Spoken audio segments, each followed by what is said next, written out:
Selamat datang dan selamat bertemu kembali dalam pembelajaran IPS dengan tema interaksi antar negara Asia dan negara lainnya.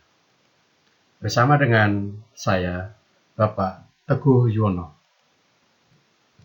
Secara khusus, subtopik atau tema pada pertemuan ini adalah kondisi alam negara-negara di dunia. Kita akan melihat beberapa negara-negara yang ada di beberapa benua. Untuk benua Asia, kita akan melihat kondisi alam negara Jepang. Kondisi alam dan penduduk negara Jepang. Pertama, kita akan melihat identitas negara Jepang. Ibu kota adalah Tokyo, bahasa Jepang, ada agama Shinto, Buddha dan Kristen, mata uang yen, kepala negaranya adalah seorang kaisar, kepala pemerintahan adalah seorang perdana menteri, bendera adalah Hinomaru, dan lagu kebangsaannya adalah Kimi Gayo. Itulah identitas negara Jepang yang perlu kita ketahui sebelum kita melihat kondisi alam dan penduduk Jepang. Kita lihat dulu pertama untuk lokasinya, bahwa Jepang terletak di barat laut Samudra Pasifik, punya letak astronomi 30 derajat lintang utara sampai 47 derajat lintang utara, dan 128 derajat bujur timur sampai 146 bujur timur. Batas wilayah Jepang sebelah barat adalah Korea Utara, Korea Selatan, dan Rusia. Sebelah utara adalah Laut Okhotsk, sebelah selatan adalah Laut Cina Timur dan Laut Filipina, dan sebelah timur adalah Samudra Pasifik. Sehingga kalau kita lihat dengan lokasinya, Jepang itu merupakan negara yang berupa kumpulan pulau-pulau.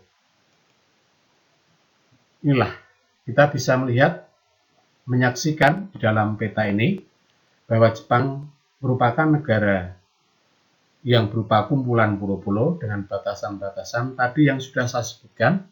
Batas utara Laut Okhotsk, kemudian batas sebelah timur ada Samudra Pasifik, kemudian batas timur ada negara Rusia, Korea Utara, dan Korea Selatan. Sedangkan bagian selatan ini tidak tampak adalah Laut Cina dan Filipina.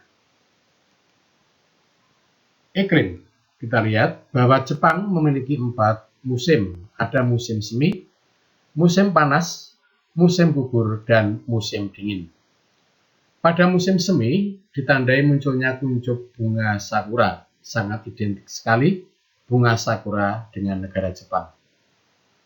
Pada musim panas, sekolah di Jepang libur selama 1 bulan karena suhu bisa mencapai 35 derajat Celcius.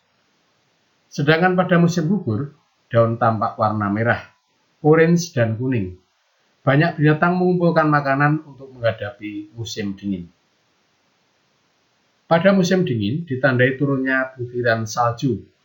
Suhu bisa mencapai minus 200 derajat Celcius, dan hal ini terjadi di Hokkaido.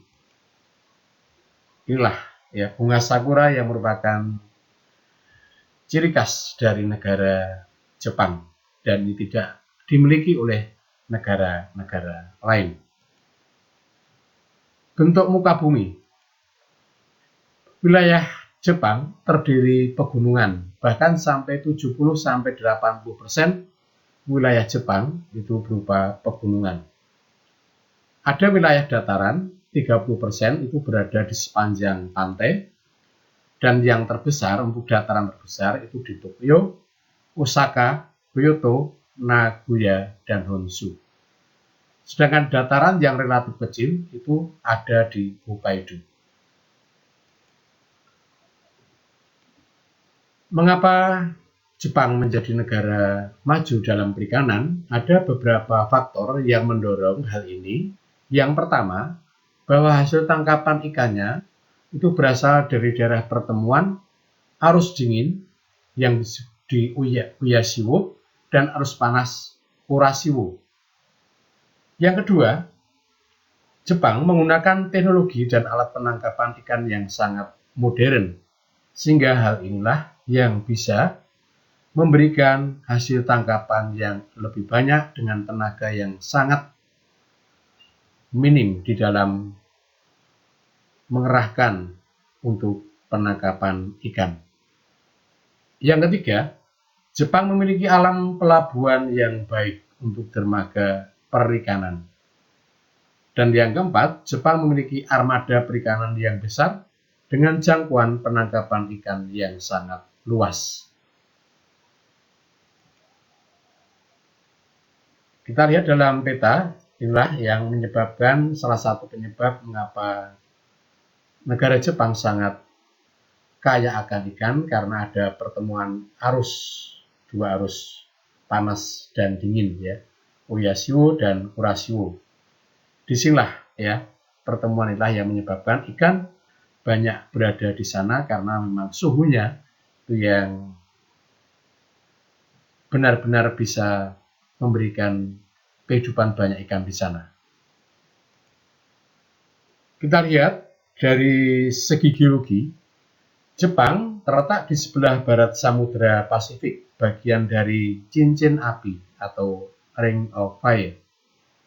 Maka Jepang terdapat banyak gunung berapi, ada 192, dan gunung tertinggi adalah Gunung Fuji. 25%-nya wilayah di Jepang itu tertutup oleh abu vulkanik. Inilah Gunung Fuji yang kita bisa saksikan. Mungkin dalam gambar-gambar lain kita bisa melihat ya, sepertilah Gunung Fuji. Dan sebagian besar tertutup oleh salju. Jepang terletak pada daerah perbatasan antara lempeng benua Asia dan lempeng Samudra Pasifik. Karena terletak di antara dua lempeng inilah, maka tumbukan dua lempeng ini mengakibatkan gejala gempa dan gunung api. Maka di Jepang seringkali terjadi bencana-bencana seperti gempa dan letusan gunung berapi karena letaknya di perbatasan antara lempeng benua Asia dan lempeng Samudra Pasifik. Ya, seperti dalam gambar inilah.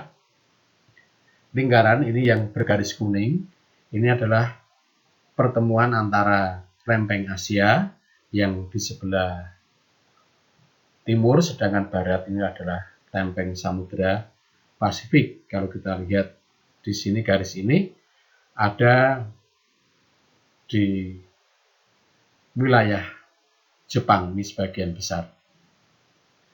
Dan juga termasuk Indonesia, ini memang juga rawan terjadi bencana gempa juga.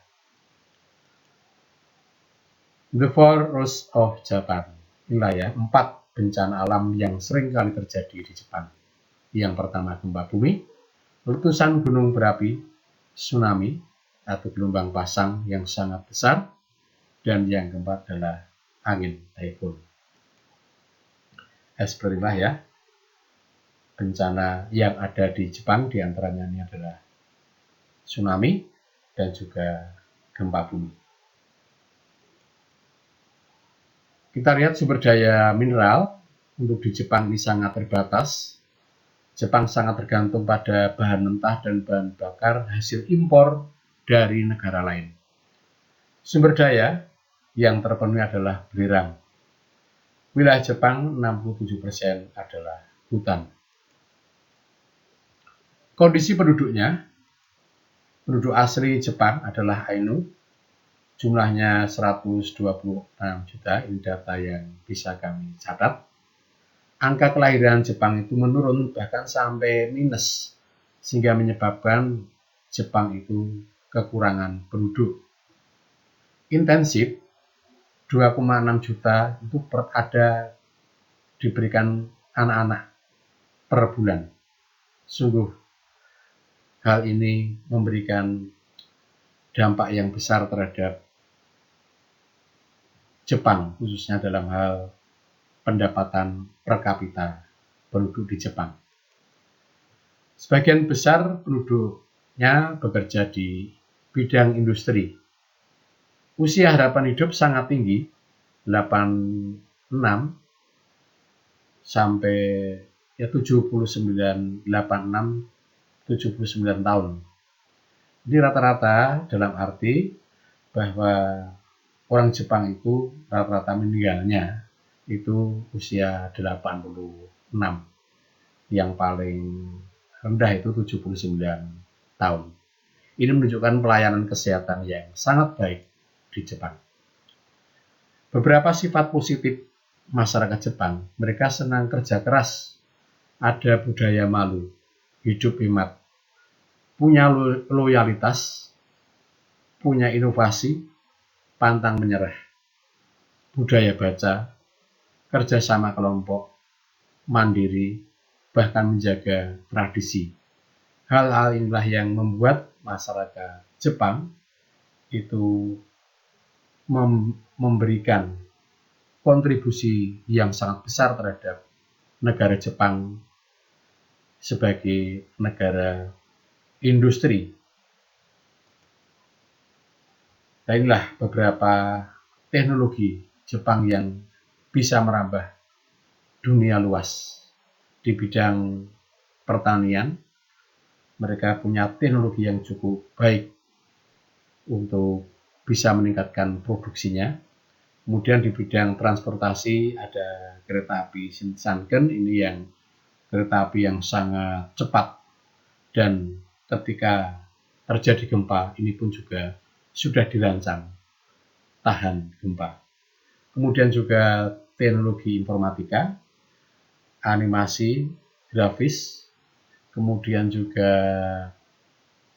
ini untuk robotik, dan juga di bidang militer, ya pesawat yang canggih teknologinya di Jepang sana. Terima kasih atas perhatiannya.